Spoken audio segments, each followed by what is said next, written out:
మా ఏంటి ఎక్కడికి వెళ్తున్నావు? షాపింగ్కి వెళ్తున్నాను. ఏంటి షాపింగ్కా? ఈ అవతారంలో వెళ్తున్నావా? అవును, ఇలానే వెళ్తున్నాను. ఎక్కడ షాపింగ్కి వెళ్తున్నావు మా? ఆన్లైన్ షాపింగ్కి వెళ్తున్నాను.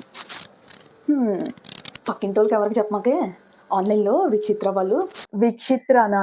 ఏముంటాయి ఏంటి అందులో? ఖాదీ కాటన్ శారీస్, మల్ కాటన్ శారీస్, డ్రెస్సెస్ కూడా అమ్ముతున్నారంట. శారీస్ డ్రెస్సెస్ కూడా ఉంటాయా? నిన్నే వాళ్ళ ఛానల్ చూశాను, సో అందుకే ఈరోజు షాపింగ్ వెళ్తున్నా. సరేలే, కలెక్షన్ బాగుందా? కలెక్షన్స్ అయితే చాలా యూనిక్గా ఉన్నాయి. ఒకసారి నేను వెళ్ళి షాపింగ్ చేసుకుని వస్తాను, ఎలా ఉన్నాయో చూపిస్తాను. సరే, నాకు కూడా షేర్ చేయి విచిత్రాన్ని, నేను కూడా చూస్తాను. అంగప్ప